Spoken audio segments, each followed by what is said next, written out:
economista, Santiago Niño Becerra. Santiago, buenas tardes. ¿Qué tal? Buenas tardes. Porque claro, esto de dejar o no dejar en vida por deseo o por necesidad. Hay un tema del que hemos hablado a menudo y tú lo citas, que es el de las hipotecas inversas.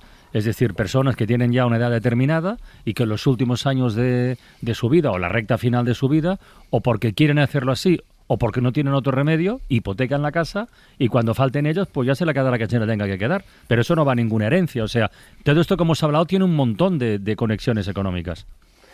Sí, a ver, Y no hemos hablado del impuesto de sucesiones, pero sigue. No. A ver, para mí lo que ha dicho el doctor Ayuso, ha dicho una cosa que es muy importante, y es que España es un país familiarista.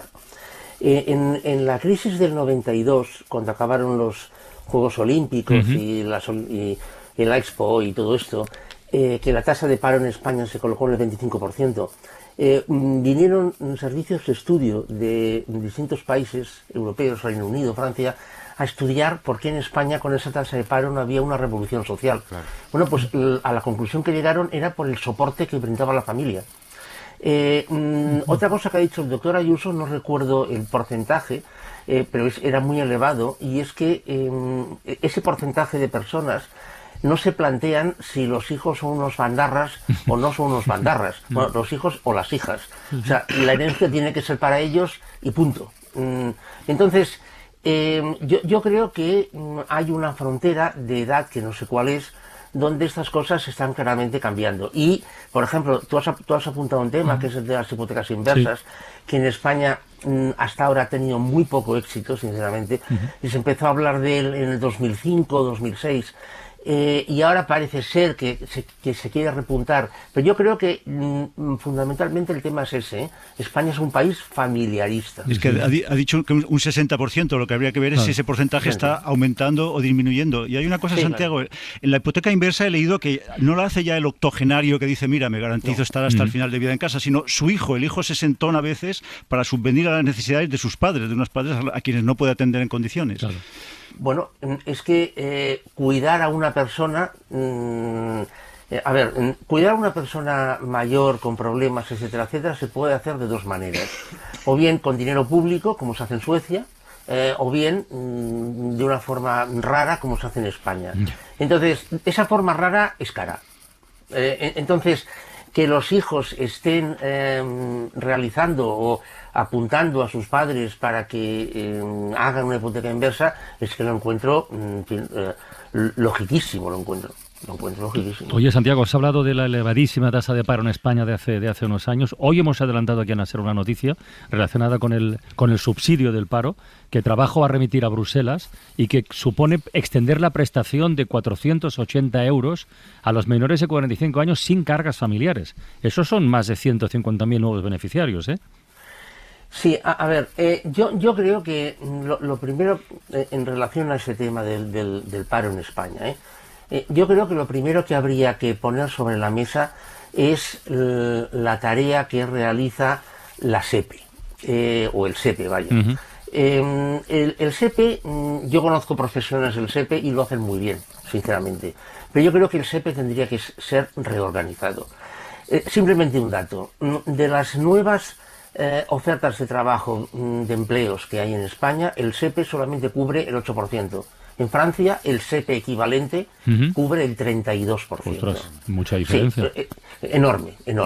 Yo creo que tendría que reestructurarse, y entonces a partir de aquí la propuesta de la señora Calviño de que se vincule la percepción de una renta con el rechazo o no de un empleo y la extensión de esa cobertura, tendría más sentido. Pero claro, tal y como se ha planteado así, que insisto, esto es una noticia, una noticia de periódico. Dicho así, parece, la lectura automática es, como entendemos que no vais a poder encontrar un empleo, os damos 480 euros para que estéis callados. Ya. Oye, hoy la cosa va de temas económicos y sentimentales también, o emocionales.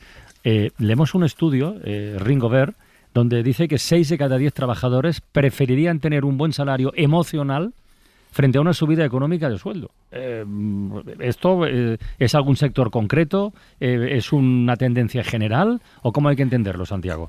Bueno, a ver, el concepto de salario emocional, es decir, una remuneración no dineraria, es un concepto que es muy antiguo. De hecho, hay estudios de Harvard ya de hace 30 y 40 años que esto lo analizan.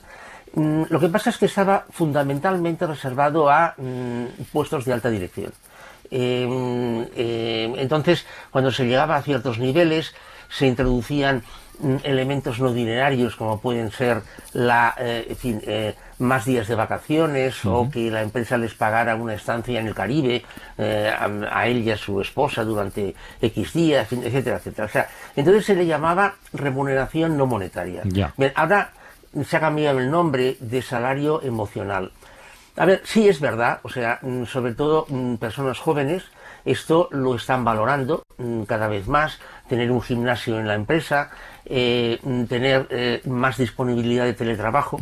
Me comentaron, por ejemplo, de una multinacional, muy multinacional, pero muy multinacional, que hizo una selección de ingenieras e ingenieros y lo primero que preguntaban, estas chicas y chicos cuando se sentaban para hacer la entrevista, es cuántos días de teletrabajo iban a tener.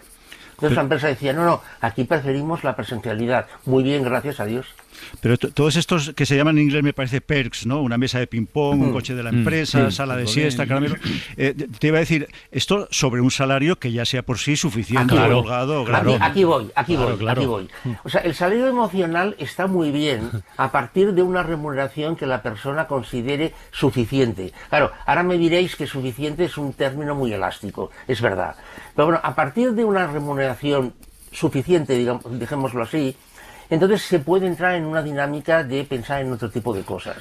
Pero claro, si esa remuneración, la de remuneración dineraria, el salario, el precio del trabajo es totalmente suficiente, ya miras tú, para alguien que está cobrando menos del salario mínimo, claro, ¿qué le importa tener un gimnasio en la empresa? Pues absolutamente nada.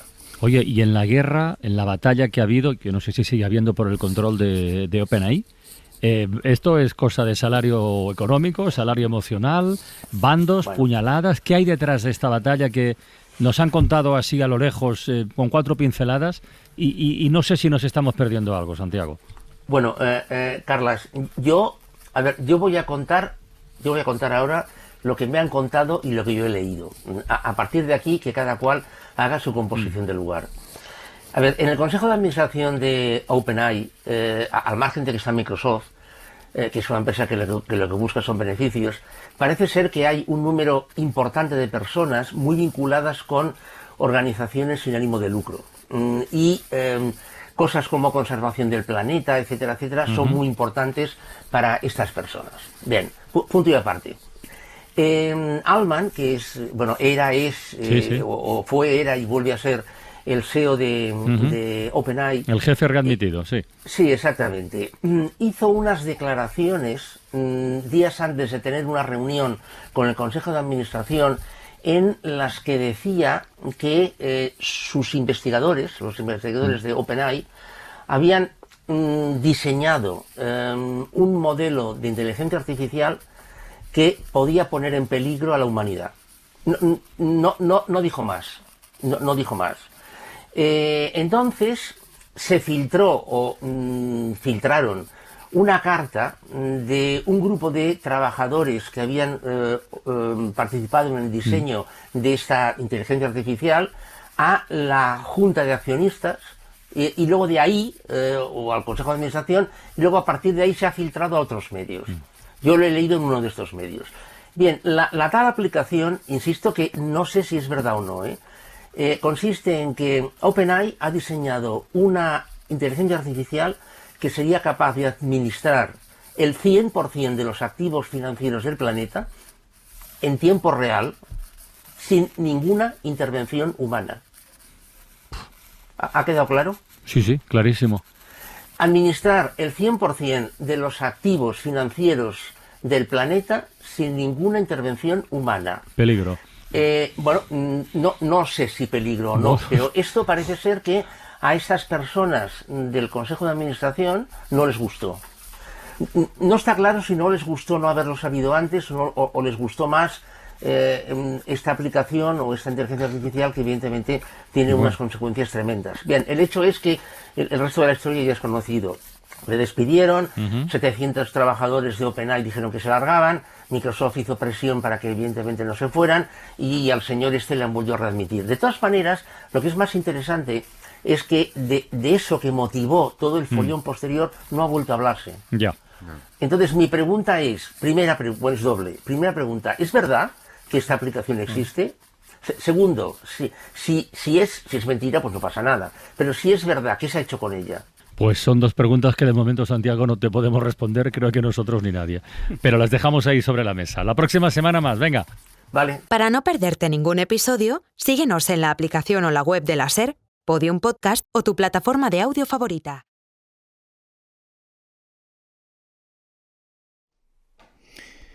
Bienvenidos a Economía Futura Televisión.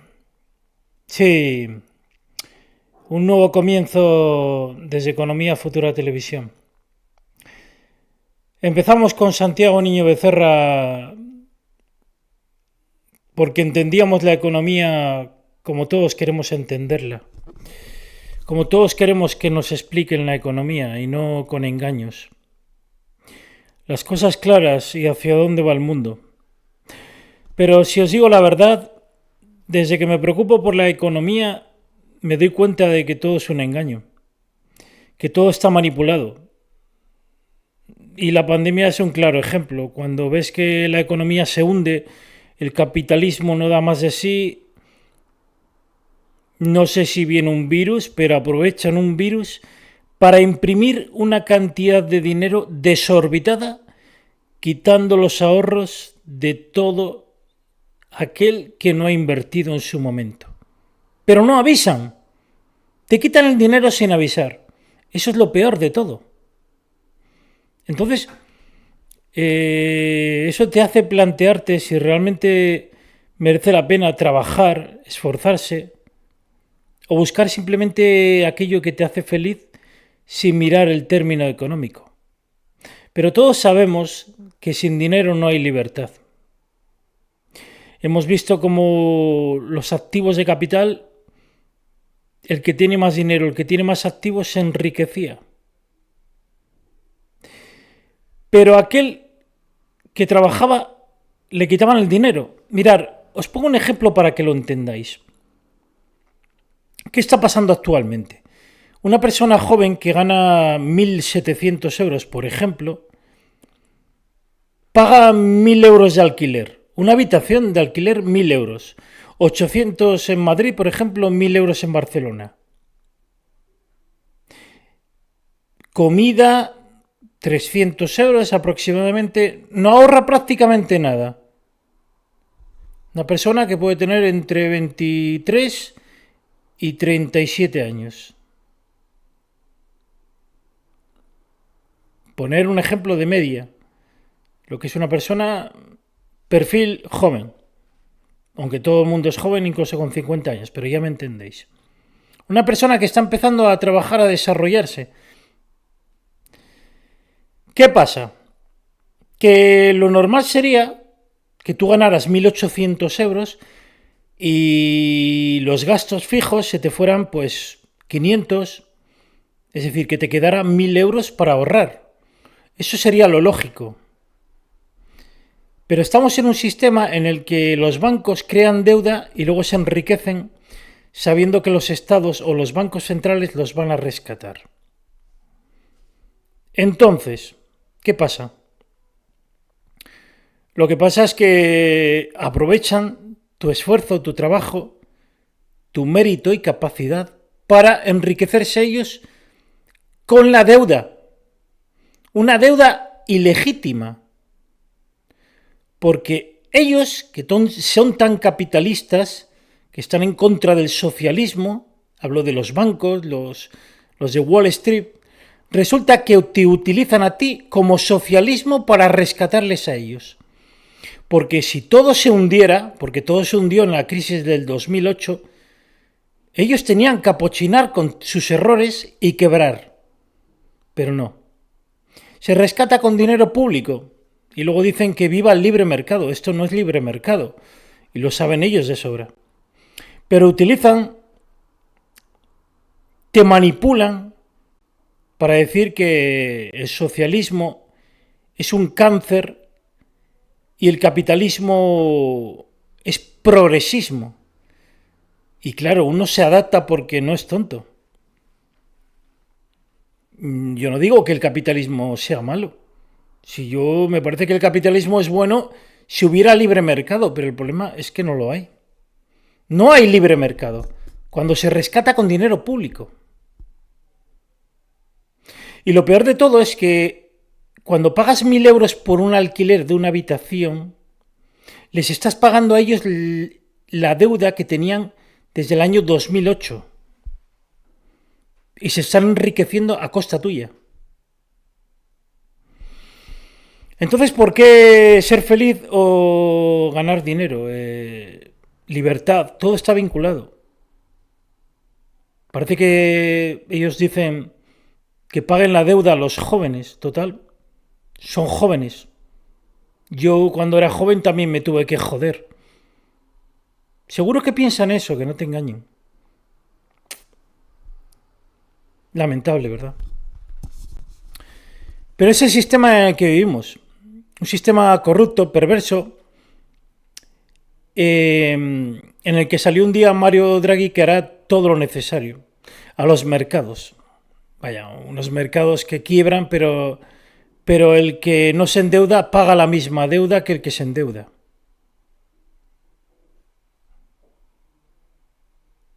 Tipos de interés cero. Ellos saben de sobra que es un despropósito.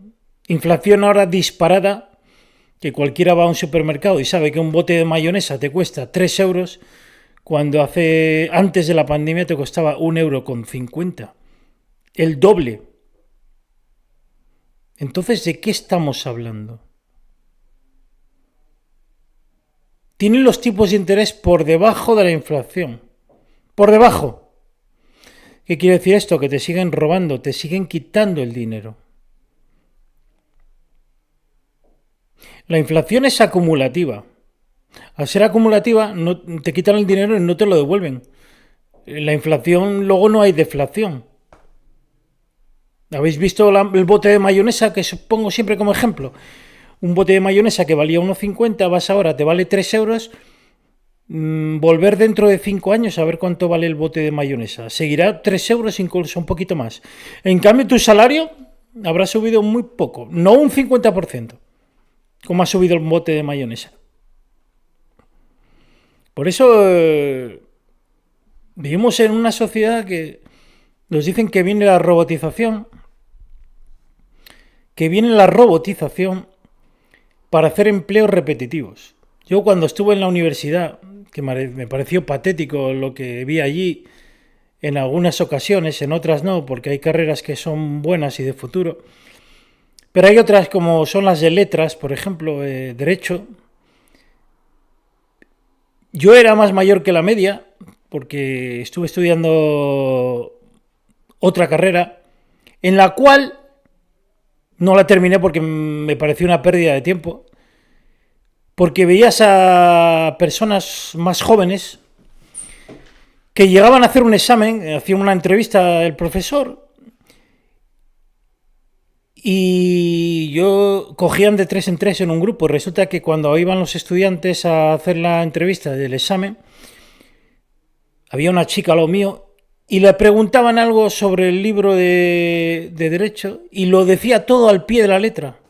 Le preguntaban algo sobre Derecho y todo lo decía memorizado, mirando al techo, memorizado, lo tenía todo memorizado. Y yo me preguntaba, pero esta chica no ha aprendido nada. Le pusieron un 8, porque claro, lo dijo todo como venía en el libro. Pero resulta que yo me había aprendido qué significaba esa ley, cuándo se podía aplicar una ley, por qué, en qué casos. Me dejó la chica tan estupefacto que me dejó bloqueado. Yo saqué un 4, pero normal, porque vi que la chica lo había dicho todo de memoria y no tenía ni puñetera idea de lo que estaba diciendo. Y me di cuenta de que la gente que salía con carrera de muchas universidades no había aprendido nada. Lo único que sabía es todo memorizado, pero el día que tuviera un juicio no sabía ni qué ley aplicar, por qué aplicar una ley, cuándo derogarla. O sea, todo lo aprendía a base de memoria. Yo me puedo aprender algo de memoria, pero no tengo ni puñetera idea de lo que estoy estudiando, de lo que estoy aprendiendo. Entonces, te das cuenta de que los robots realmente son necesarios, porque estamos creando estúpidos, que luego ellos nos tienen que defender ante la ley, y no saben ni cuándo hay que aplicar una ley. Por lo menos un robot seguro que lo sabe. El ser humano será reemplazable en muchos empleos, en muchos. Sobre todo repetitivos y en tareas que no son necesarios personas porque no tienen creatividad, ¿no? Como es la informática. Bueno, la informática también, por supuesto, pero ingenierías a la hora de aplicar una fórmula o crear algo y por qué se crea algo, ¿no? Por eso siempre he dicho que vivimos en un mundo que antiguamente, cuando íbamos al colegio, aprendíamos matemáticas a sumar y restar, pero teníamos una calculadora que poníamos 3 más 2 y nos decía que era 5, ¿no? Pues lo mismo va a pasar ahora, pero los robots nos aplicarán fórmulas muy complejas en que nos dirán cómo llegar a la luna. Lo mismo que pasó con Microsoft en la gran revolución de Internet, lo mismo. La gente no tendrá mucha idea, pero desde su casa podrá crear cosas, porque la inteligencia artificial se lo dirá cómo hacerlo. Aplicará fórmulas matemáticas tan grandes que tú serás capaz de crear un robot desde casa con la inteligencia artificial. Por eso la inteligencia artificial debe ser, al principio, sobre todo, controlada y con leyes al respecto. Porque imaginaros que una persona tiene un robot y manipula a su robot para que matar no sea un problema. Imaginaros que el robot golpea a alguien, le tira al suelo, lo mata por accidente, un homicidio imprudente. Pero resulta que ¿quién es el causante, el culpable de tal delito, ¿no? Hay que crear normas al respecto, si no el futuro va a ser muy complicado. Por eso puede haber una revolución de los robots. Imaginaros lo complejo que puede ser que ahora mismo Israel contra todo el mundo árabe, imaginar que hubiera robots por el lado de Irán y luego otros robots por el lado de Israel. Y que cada uno pudiera manipular los robots unos contra otros. Imaginar cómo puede ser el futuro, como Terminator. No es nada complejo. Porque imaginar, si los países no se ponen de acuerdo, imaginar lo que puede pasar en el futuro con los robots. Que cada país manipule los robots como les dé la gana.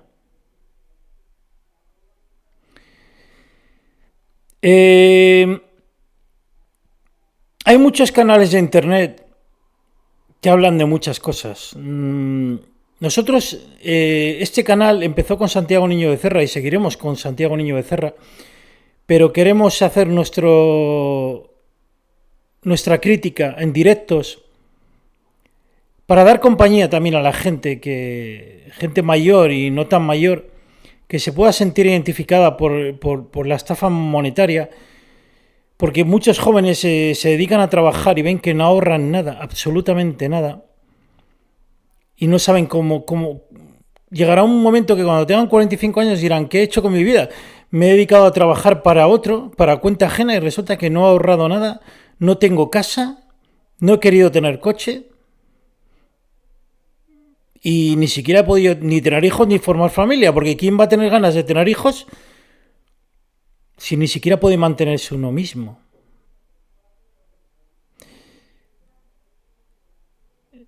Empezamos con cambios. Este canal va a ir haciendo cambios hasta llegar a un momento que sepa lo que la gente quiere o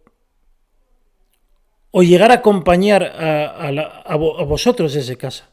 Llegar a acompañaros y transmitir unos a otros de dónde queremos llevar el mundo, ¿no? ¿Dónde nos lleva esta situación, ¿no?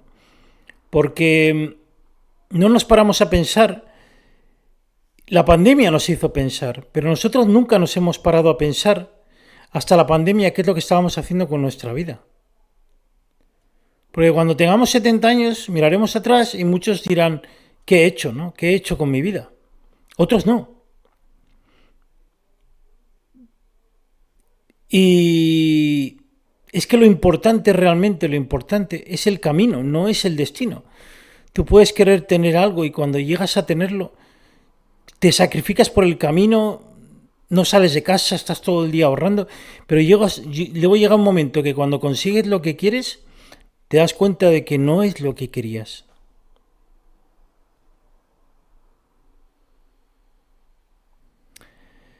Difícil mundo al que nos enfrentamos en un envejecimiento de la población en Europa que no solamente el mercado inmobiliario, sino en todo. Imaginar dentro de 15 años es que la mitad de la población en Europa será jubilada. Tendrá mucho tiempo libre. Es que yo pienso que tendrán que construir más aviones para que la gente viaje. O no sé, se quedará en casa todo el día viendo Netflix. Vamos a un cambio de modelo de aquí a 15 años.